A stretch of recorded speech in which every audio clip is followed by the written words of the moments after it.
Hello everyone, greetings everybody. How are things with you? I hope you will be fine. Have a successful day. Welcome back science class. In this video session, we are going to learn chapter 9 lesson the living organisms characteristics and habitat from 6th standard.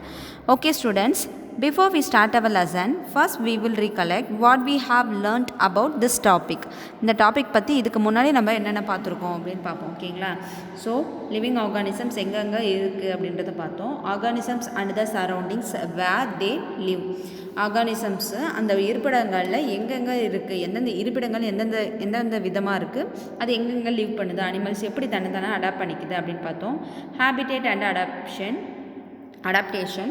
So அந்த இடத்துக்கு ஏற்ற மாதிரி தன்னைத்தானே எப்படி வடிவமைச்சு அங்கே வாழ்ந்துட்டுருக்கு, அங்கே ஒரு சில விலங்குகள் உயிரினங்கள் அப்படின்றத பார்த்தோம். நெக்ஸ்ட்டு டெரஸ்ட்ரியல் ஹேபிடேட்ஸ் அப்படின்னா என்னென்னு பார்த்தோம்.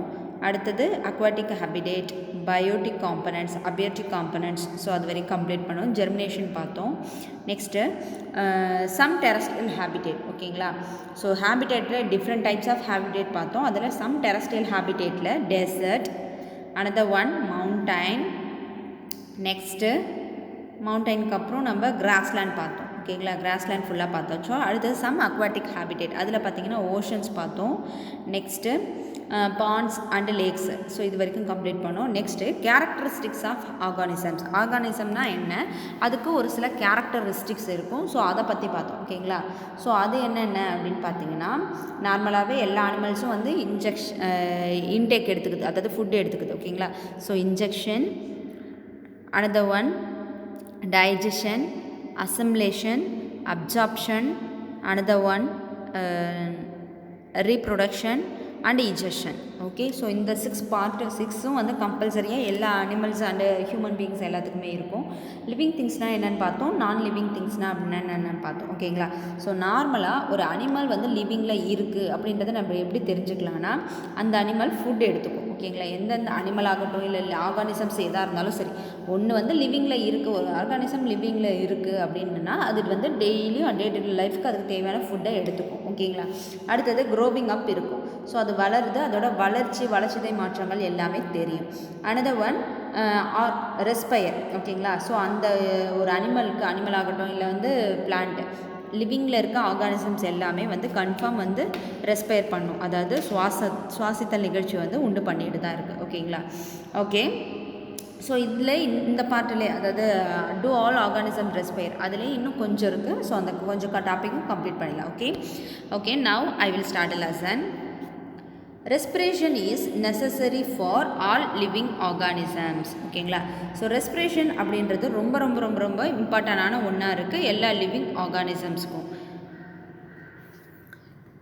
It is through respiration that the body finally obtained energy from the food it takes. ஓகேங்களா? ரெஸ்பிரேஷன், இந்த சுவாசத்தை மூலயமா நம்மளுக்கு ஃபுட்டு வந்து பிரேக் டவுன் ஆகி ஆக்சிஜன் வந்து உள்ளே போயிட்டு அந்த பிக் மாலிகுலர் எல்லாத்தையுமே பிரேக் டவுன் பண்ணி நம்மளுக்கு சின்ன சின்ன மாலிகுல்ஸாக கன்வெர்ட் பண்ணி கொடுக்குது. அந்த சின்ன சின்ன மாலிகுல்ஸ் தான் உங்களுக்கு எனர்ஜியாக கன்வெர்ட் ஆகிட்டு அந்த ஃபுட்லேருந்து உங்களுக்கு எனர்ஜி கண்டெயின் கிடைக்கிது. ஓகேங்களா?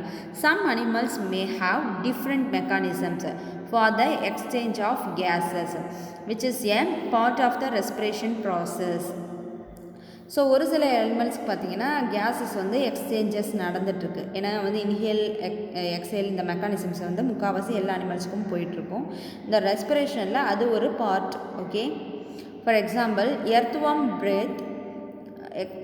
Breath through their skin. ஓகேங்களா? ஸோ எர்த்வார்ம் பார்த்திங்கன்னா அதோட ஸ்கின் மூலயமா தான் ரெஸ்பிரேஷன் ப்ராசஸ் கண்டினியூ பண்ணிகிட்ருக்கு. Fish we have learned have gills. Fish பார்த்திங்கன்னா அதோட கில்ஸ் இருக்குல்ல, அந்த செதில்கள் வழியாக வந்து ஆக்சிஜனு, அதாவது வாட்டரில் டிசால்வ் ஆகிருக்க ஆக்சிஜனை எடுத்துக்குது. The gill absorb oxygen from the air dissolve in வாட்டரில் டிசால்வ் ஆகிருக்கும் ஆக்சிஜன், அதை வந்து அப்சர்வ் பண்ணி எடுத்துக்குது. ஓகேங்களா? ஸோ இந்த வேல், நெக்ஸ்ட்டு வந்து டால்ஃபின், இந்த மாதிரி அக்வாட்டிக் அனிமல்ஸ் பார்த்திங்கன்னா அதுங்களுக்கு வந்து ப்ளோ ஹோல் அப்படின்னு சொல்லிட்டு ஒரு பார்ட் இருக்கும். அது வழியாக அது வந்து அதுக்கு தேவையான ஆக்சிஜனை எடுத்துக்கிடுது. ஓகேங்களா? ரெஸ்பயர் பண்ணிக்குது. ஆனால் அது வாட்டரில் இருக்க கண்டென்ட்டே உங்களுக்கு எடுக்கலை, வெளியில் வந்து சரௌண்டிங்ஸில் இருக்கிற ஆக்சிஜனை தான் அப்சர்வ் பண்ணி எடுத்துக்குது. Okay, Exchange of gases in plants mainly takes place through leaf. The leaves take in air through tiny pores in them and use the oxygen. They give out carbon dioxide to the air. ஓகேங்களா. So respiration ப்ராசஸில் இது main ப்ராசஸாக இருக்குது பிளான்ட்டில். ஓகேங்களா. So அதாவது என்னென்னா water content, அதுக்கப்புறம் carbon di oxide இதை வந்து அப்சர்வ் பண்ணி ஸோ கார்பன் டை ஆக்சைடை இன்டேக் எடுத்துக்குது. ஓகேங்களா. இது வந்து மார்னிங் நடக்கிற ப்ராசஸ். ஓகேங்களா. அதாவது ஃபுட் மாலிகுல்ஸை ஆக்சிஜன் கன்வெர்ட் பண்ணுற ப்ராசஸ். ஓகேங்களா. With the photosynthesis process. Photosynthesis மூலயமா உங்களுக்கு சன்லைட் மூலயமா. ஓகேங்களா. சன்லைட்டு யூஸிங் சன்லைட், இது வந்து குளோரோஃபில். ஸோ குளோரோஃபில் மூலயமா உங்களுக்கு ஃபுட்டு வந்து கண்டெயின் பண்ணிக்குது. ஸோ ஃபுட்டை வந்து அப்சர்வ் பண்ணி எடுத்துகிட்டு உங்களுக்கு ஆக்சிஜனை லிபரேட் பண்ணுது. ஓகேங்களா. இதுவே நைட் டைமில் பார்த்தீங்கன்னா உங்களுக்கு ஆக்சிஜனை வந்து இன்ஹேல் பண்ணும், கார்பன் டை ஆக்சைடு அதிகமாக வந்து லிபரேட் பண்ணிகிட்ருக்கு. ஏன்னா அந்த டைமில் அதுக்கு ஃபுட் ப்ராசஸ் வந்து கிடையாது. ஸோ அந்த டைமில் இந்த டிரான்ஸ்பிரேஷன் நடந்துகிட்ருக்கு. ஓகேங்களா. அதாவது கேஸ் எக்ஸ்சேஞ்சஸ் நடந்துட்டு தான் இருக்குது. ஓகேங்களா. ஸோ லீஃபோட ஒரு சின்ன பார்ட் மாதிரி இருக்கும், சின்ன சின்ன ஹோல்ஸ் இருக்கும். லீஃபில் சின்ன சின்ன டைனி போர்ஸ் இருக்கும். அந்த போர்ஸ் மூலயமா அதுக்கு என்ன பண்ணுது, அதுக்கு தேவையான ரெஸ்பைர் ஆக்சிஜனை உள்ளே எடுத்துகிட்ருக்கு, தேவையில்லாத கார்பன் டை ஆக்சைடை வெளியே அனுப்பிட்டுருக்கு. ஓகேங்களா. இது நைட் டைமில். We learned that in sunlight plants use carbon dioxide to produce food and give out oxygen. So sunlight இருக்கும்போது பிளான்ட்ஸ் பார்த்திங்கன்னா கார்பன் டை ஆக்சைடை அப்சர்வ் பண்ணிக்குது, ஆக்சிஜனை வெளிவிடுது அப்படின்னு பார்த்தோம். The amount of oxygen released in the process of food preparation by plants is much more than the oxygen they use in respiration. So இது வந்து ஆக்சிஜனை ரெஸ்பிரேஷனுக்கு use பண்ணிக்குது இல்லை, அதை விட இது கன்வெர்ட் பண்ணி வெளியே அனுப்புகிற ரெஸ்பிரேஷன் வெளியே அனுப்புகிற ப்ராசஸ் பார்த்திங்கன்னா ரொம்ப அதிகம். அதாவது ஆக்சிஜனை வெளிவிடுது இல்லை, மார்னிங் அது ஆக்சிஜனை வெளிவிடுது தெரியுமா, அந்த ஆக்சிஜன் அளவு அதிகம் கம்பேர் தென் த ரெஸ்பிரேட்டர். ஓகேங்களா. அது யூஸ் பண்ணிக்கிறதுல நைட் டைமில் ரெஸ்பிரேஷனுக்கு அது வந்து ரொம்ப கம்மி, மார்னிங் டைமில் வெளிவிடுறது அதிகம் அப்படின்னு சொல்கிறாங்க. ஓகேவா. Respiration in plants takes place day and night. So பிளான்ட்ஸில் பார்த்திங்கன்னா ரெஸ்பிரேஷன்றது 2 டைம்ஸுமே நடக்குது, day and night time. Okay. Next do all organism respond to stimuli. ஓகேங்களா. ஸ்டிம்லி அப்படின்றதுன்னா உணர்ச்சி. ஓகேங்களா. ஸோ ஒரு விஷயத்துக்கு நம்ம வந்து ஏதாவது ஒரு ஸ்டிமுலேஷன் காட்டணும், அதாவது தூண்டுதல் அப்படின்னு சொல்லுவோம். ஓகேவா. ஸோ அந்த மாதிரி ஸ்டிமுலேஷன் காட்டுதல் நம்ம வந்து உயிரோடு இருக்கோம் அப்படின்றத நீங்கள் படுத்துகிட்டே இருந்தால் எப்படி கண்டுபிடிக்க முடியும்? ஏதாவது ஒரு அசைவு இருந்தால் தானே. ஒரு உயிரினம் அங்கேயே இருந்துச்சுன்னா நம்மளால் எதுவுமே கண்டுபிடிக்க முடியாது. ஸோ அதில் ஏதாவது ஒரு அசைவு இருக்கணும், ஒரு ஃபீலிங் இருக்கணும், எமோஷன்ஸ் இருக்கணும். இந்த எமோஷன்ஸ் எல்லாமே இருந்தால் மட்டும்தான் நம்மளால் என்ன பண்ண முடியும், அது ஒரு ஆர்கானிசம்ஸ் அப்படின்றத ஒத்துக்க முடியும். ஓகேங்களா. ஹவு டு யூ அதாவது மெயினாக ரெஸ்பான்ஸ் பண்ணணும். ஒரு விஷயம் நடக்குதுன்னா அதுக்கு ரெஸ்பான்ஸ் இருக்கணும். Okay. How to you response if you suddenly step on a sharp object like a தாம். ஸோ உங்கள் காலில் ஏதாவது திடீர்னு ஷார்ப்பாக ஏதாவது கல் குத்துக்கிட்டாலோ இல்லை வந்து அயன் நெயில் வந்து பட்டாலோ நீங்கள் வந்து எப்படி வந்து ஃபீல் பண்ணுவீங்க, எப்படி வந்து ரெஸ்பான்ஸ் பண்ணுவீங்க? ரொம்ப கத்திகிட்டே இருப்போம்ல, என் கால் வலிக்குது அப்படின்னு சொல்லிட்டு கத்துவோம்ல. ஸோ அந்த மாதிரி ஒரு ஃபீலிங் இருக்கும். அது வந்து ஒரு response. You suddenly move from a dark place into bright sunlight. வந்து நம்ம ஃபுல்லாக வந்து இருட்டில் இருந்திருக்கோம் இல்லை. ஓகேங்களா. இருட்டில் இருந்துட்டு வெளியே போகும்போது ஃபுல்லாக நைட்டாக இருக்குது, ஐ மீன் ரூமில் வந்து ரொம்ப டார்க் ரூமில் இருக்கும். டார்க் ரூமில் இருந்துட்டு வெளியே ஆஃப்டர்நூன் சன்லைட்டில் போகும்போது நம்மளுக்கு கண்ணு கூச செய்யும். ஓகேங்களா. ஸோ இதுவும் வந்து ஒரு கூசும்போது நீ என்ன பண்ணுவேன், அப்படியே கண்ணு மூடுவேன் டைட்டாக. ஸோ இது வந்து உங்களுக்கு ஒரு ரெஸ்பான்ஸ் தான், அதாவது ஸ்டிமுலி அப்படின்னு சொல்லுவாங்க. Okay. Your eyes shut themselves automatically for a moment till they adjust the changed bright. ஓகேங்களா. அந்த பிரைட்னஸ்லேருந்து சேஞ்ச் பண்ணுறதுக்கு தன்னைத்தானே கொஞ்சம் அட்ஜஸ்ட் பண்ணிக்குது கண்ணை மூடி. ஓகேங்களா. இது வந்து நான் டேரெக்டாக பண்ணுறதில்ல, அந்த லைட் சைட் அந்த சைட்டை பார்த்தாலே ஆட்டோமேட்டிக்காக நம்மளோட ஐஸ் வந்து க்ளோஸ் ஆகிடுது. இதுதான் வந்து ஒரு ஸ்டிமுலேஷன் ப்ராசஸ் அப்படின்னு சொல்கிறாங்க. Okay. Your favourite food, bright light and a thorn in the above situations are some examples of changes in your surroundings. So உங்களுக்கு பிடிச்ச ஃபுட்டு இருந்துச்சுன்னா என்ன பண்ணுவேன், அன்றைக்கி பார்த்து நீ உங்கள் வீட்டில் ஏதாவது கோச்சிட்டு இருந்திருப்ப. ஓகேங்களா. ஸோ அந்த மாதிரி கோச்சிட்டு இருக்கும்போது உங்களுக்கு ரொம்ப பிடிச்ச ஃபுட்டு செஞ்சுருக்கேன், நீ என்ன சொல்வேன், ஐயோ நான் சாப்பிடவே மாட்டேன் இன்றைக்கி, போங்க நான் கோவத்தில் இருக்கேன் அப்படின்னு சொல்லியிருப்பீங்க. ஓகேங்களா. பார்த்தீங்கன்னா அன்றைக்கி தான் உங்களுக்கு பிடிச்ச ஐட்டமாக செய்வாங்க. சிக்கன், மட்டன், அது இது ஓடுறது தாவறது எல்லாத்தையும் பிடிச்சி செஞ்சு வச்சுருப்பாங்க. உங்களுக்கு அப்போ நாக்கு ஊருமா? என்ன யோசிப்பீங்க? ச்சே, இன்றைக்கி பார்த்து நம்ம வந்து விரதம் இருக்கிறோமே, இன்றைக்கி பார்த்து நம்ம கோச்சிட்ருக்கோமே, நம்மளால சாப்பிட முடியலையே அப்படின்ற மாதிரிலாம் ஃபீல் பண்ணுவீங்க. முடிஞ்ச அளவுக்கு கண்ட்ரோல் பண்ணி பார்ப்பீங்க. முடியலைன்னா போய் உட்காந்து சாப்பிட்ருவீங்க. நம்மளுக்கு சோறு தான் முக்கியம் அப்படின்னு சொல்லிட்டு, அப்படி தானே? ஸோ இது ஒரு ஸ்டிமுலேஷன் தான். ஓகேங்களா? உங்களுக்கு உள்ள ஒரு ரெஸ்பான்ஸ் நடக்குது. ஸோ அதனால தான் நீ வந்து நம்மளை அவாய்ட் பண்ண முடியாமல் ஒரு சில விஷயத்த பண்ணிகிட்ருக்க. All of us respond immediately to such changes. இந்த மாதிரி சேஞ்சஸ் நடக்குதுன்னா நம்ம கன்ஃபார்ம் வந்து ஏதாவது ஒரு ரெஸ்பான்ஸ் கொடுத்து தான் ஆகும். Changes in our surroundings that make us respond to them are called stimuli. So எந்த ஒரு சேஞ்சஸ் நடக்குதோ அந்த சேஞ்சஸ்க்கு ஏதாவது ஒரு நம்ம ரெஸ்பான்ஸ் கொடுப்போம். ஓகேங்களா? நம்மளோட ஃபீலிங்கை எக்ஸிக்யூட் பண்ணுவோம். ஸோ அந்த மாதிரி பண்ணுற விஷயம் பேர் தான் வந்து ஸ்டிம்லி அப்படின்னு சொல்கிறாங்க. ஓகேவா? அதாவது தூண்டுதல். ஸோ உணர்வு, உணர்ச்சி இதெல்லாமே அதில் வரும். Observe the behaviour of animals when food is served them. So ஏதாவது ஒரு அனிமலுக்கு நம்ம ஃபுட்டு போட்டுட்டோம். ஃபார் எக்ஸாம்பிள் டாகே பார்த்துக்கோங்க. உங்கள் ஸ்ட்ரீட் டாக் ஏதாவது இருந்துச்சுன்னா, ஒரு 4-5 டாக் வந்துச்சுன்னா, ஒரு டாகுக்கு போட்டால் இன்னொரு டாக் என்ன பண்ணும்? அடித்து பரண்டுக்கும். இல்லை நீ எப்படா ஃபுட்டு போடுவ, கையில் ஃபுட்டை பார்த்துட்டா போதும், வெயிட் பண்ணிகிட்டே இருக்கும், எப்படா நீ ஃபுட்டு கொடுப்ப அப்படின்ற மாதிரி ரொம்ப அப்படியே கெஞ்சு கேட்கும், அழுதுலாம் கேட்கும். ஓகேங்களா? ஒரு சில டாக்ஸ் பார்த்தீங்கன்னா. ஸோ அந்தளவுக்கு ஃபுட்டுக்காக அது வந்து அது ரெஸ்பாண்ட் ஆகிருக்கு. அது தன்னைத்தானே ஸ்டிமுலேட் பண்ணிக்குது. ஓகேங்களா? Do you find them suddenly become active on seeing the food. So ஃபுட்டை பார்த்ததும் ரொம்ப ஆக்டிவ் ஆகிடும் எல்லா அனிமல்ஸுமே. ஓகேங்களா? Wild animals run away when bright light is flashed towards them. So இப்போ நைட் டைமில் அனிமல்ஸோ இல்லை மெயினாக கேட்டு. ஓகேங்களா? ஸோ நீங்கள் வெளியே வந்து நைட் டைமில் இங்கேருந்து வந்துட்டுருக்கீங்க, ஊர்லேருந்து வந்துட்டு இருக்கும்போது அங்கே கேட் பார்த்தீங்கன்னா, நைட் டைமில் கேட் முன்னாடி லைட் எதாவது அடிச்சிங்கன்னா அந்த லைட்டை பார்த்தோடனே, பிரைட் லைட்டை பார்த்தோடனே அந்த கேட் என்ன பண்ணோன்னா அப்படியே அலறி அடிச்சுட்டு ஓடிடும். செம ஃபாஸ்ட்டாக ஓடி போயிட்டு ஏதாவது ஒரு இடத்துல போய் பொதற்குள்ளே இருட்டாக டார்க்காக இடத்துல போய்ட்டு மறைஞ்சிக்கும். ஓகேங்களா? இது ஒரு ஸ்டிமுலேஷன் தான். Similarly, cockroaches being to move to their hiding places if the light in the kitchen is switched on at night.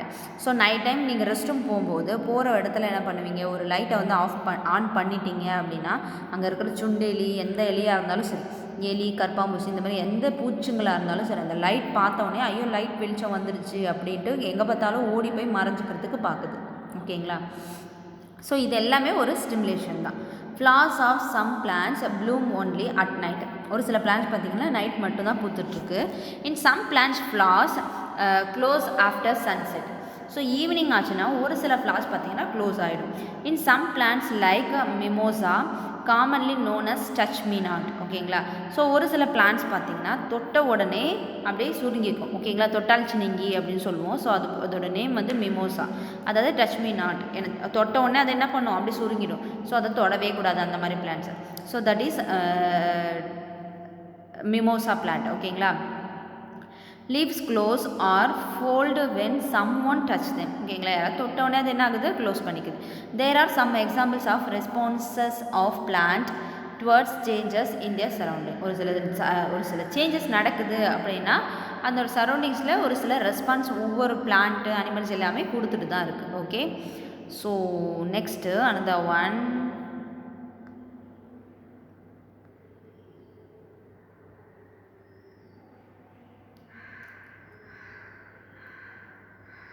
All the living organisms responds to change around them. So அதுக்கு முன்னாடி ஒரு changes நடக்குது அப்படின்னா அது confirm என்ன பண்ணும்? அந்த சேஞ்சஸ்க்கு ஏற்ற மாதிரி அது தன்னைத்தானே வந்து சேஞ்ச் பண்ணிக்க தான் நினச்சிக்கும். Okay? another one.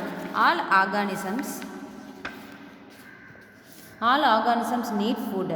Not all the food that is eaten is commonly used. Only a part of it's utilized by the body.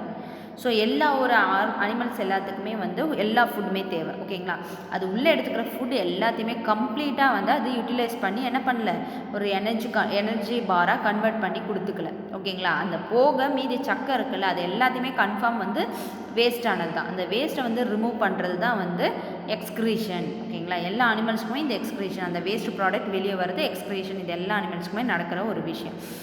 This has to be removed from the body as waste. So அந்த extra இருக்கிறது எல்லாமே வேஸ்ட்டாக வந்து remove ஆகுது. our body produced some waste in other life process also. ஓகேங்களா, நம்மளோட body இன்னும் சில வேஸ்ட்டையும் வந்து வெளி பண்ணிகிட்ருக்கு. ஃபார் எக்ஸாம்பிள் டெட் செல்ஸ் பார்த்திங்கன்னா உங்களுக்கு நெயில்ஸாகவும் அடுத்தது ஹேராகவும் வந்து வெளியே வந்துட்டுருக்கு. ஸோ நம்ம அதிகமாக வளர வளர கட் பண்ணிகிட்ருக்கோம். அடுத்தது ஸ்வெட்டிங்காக வந்து அந்த வேஸ்ட் ப்ராடக்ட் வெளியே வந்திருக்கு. அடுத்தது யூரினா, அந்த வேஸ்ட் எல்லாமே உங்களுக்கு என்ன வந்துட்டுருக்கு, யூரினா வந்து வெளியே போயிட்டுருக்கு. இந்த மாதிரி ஒவ்வொரு விதமாக நம்மளுக்கு அந்த வேஸ்ட் எல்லாம் போயிட்டு தான் இருக்குது. ஓகேங்களா, the process of getting rid of waste by organism is known as excretion. ஓகேங்களா, ஸோ அந்த வேஸ்ட் எல்லாம் வந்து வெளியேற்றுற ஒரு விஷயந்தான் வந்து அதோட ப்ராசஸ், அந்த நடக்கிற ஒரு ப்ராசஸ் தான் வந்து என்னென்னா எக்ஸ்க்ரீஷன் அப்படின்னு சொல்கிறோம். ஓகேங்களா, they do but not as seen in animals. ஒரு சில அனிமல்ஸ்லாம் இதை டேரெக்டாக பார்க்க முடியாது. The mechanisms in plants are a little different. Some plants find it possible to store the waste products within their pots in a way that they do not harm the plants as a whole. ஒரு சில plants பார்த்திங்கன்னா அந்த வேஸ்ட்டை தனக்குள்ளே வந்து அடக்கி வச்சுருக்கு. So அந்த மாதிரி வந்து உள்ளே வச்சுருக்கும் போது அந்த பிளான்ஸ்க்கும் இந்த பாதிப்பு ஏற்படாத வகையில் ஒரு பார்ட்டாக கன்வெர்ட் பண்ணி யூஸ் பண்ணிகிட்ருக்கு ஒரு சில பிளான்ஸ். ஓகேங்களா, ஒரு சில பிளான்ஸில் அந்த மக்கான குப்பையாக அது வந்து கீழே போயிடுது. ஓகேங்களா, அதாவது தலை அந்த இலையெல்லாம் காஞ்சி போயிட்டு கீழே விழும்ல சருகுகளா, அதுதான் waste. Some plants find it possible to store. Some plants remove waste products as secretion. So secretion மூலயமா ஒரு சில பிளான்ட்ஸை அந்த வேஸ்ட் ப்ராடக்ட்டை செக்ரேட் பண்ணிகிட்ருக்கு. ஓகேங்களா, செக்ரேஷன்ன்றது அந்த இப்போ முருங்கைக்கீரை, முருங்கை மரம்லாம் பார்த்திங்கன்னா அந்த பிசின் வெளியே வரும்ல, அதுவும் வந்து ஒரு அந்த வேஸ்ட் ப்ராடக்ட்டை வந்து செக்ரேஷன் மூலயமா வெளியே வந்துட்டுருக்கு. இப்போ 2-3 நிறையா மரத்தில் வந்து நம்மளுக்கு பிசினாக வெளியே வந்துட்டுருக்கும். அது வந்து அந்த பிளான்ட்டுக்கு தேவையில்லாத பொருட்கள். ஸோ அதுதான் வந்து நம்மளுக்கு இதுவாக யூஸ் பண்ணிக்கிறோம். அப்புறம் ரப்பர் ட்ரீ, இந்த மாதிரி நிறைய ட்ரீஸ் பார்த்திங்கன்னா அந்த செக்ரேஷனை வெளியேற்றிட்டுருக்கு. Excretion is another characteristics common to all organisms. So எக்ஸ்க்ரீஷன்ன்றது எல்லா அனிமல்ஸுக்கும் காமனாக நடக்கிற ஒரு விஷயம். Another one,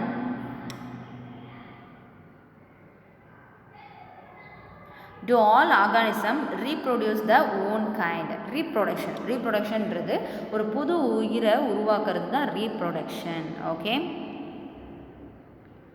okay students, that's the end of our topic. I hope you all understand this topic. If you have any doubt, please leave a question in our WhatsApp group. Remaining we will see later. Okay, thank you students, thank you to all. Happy learning.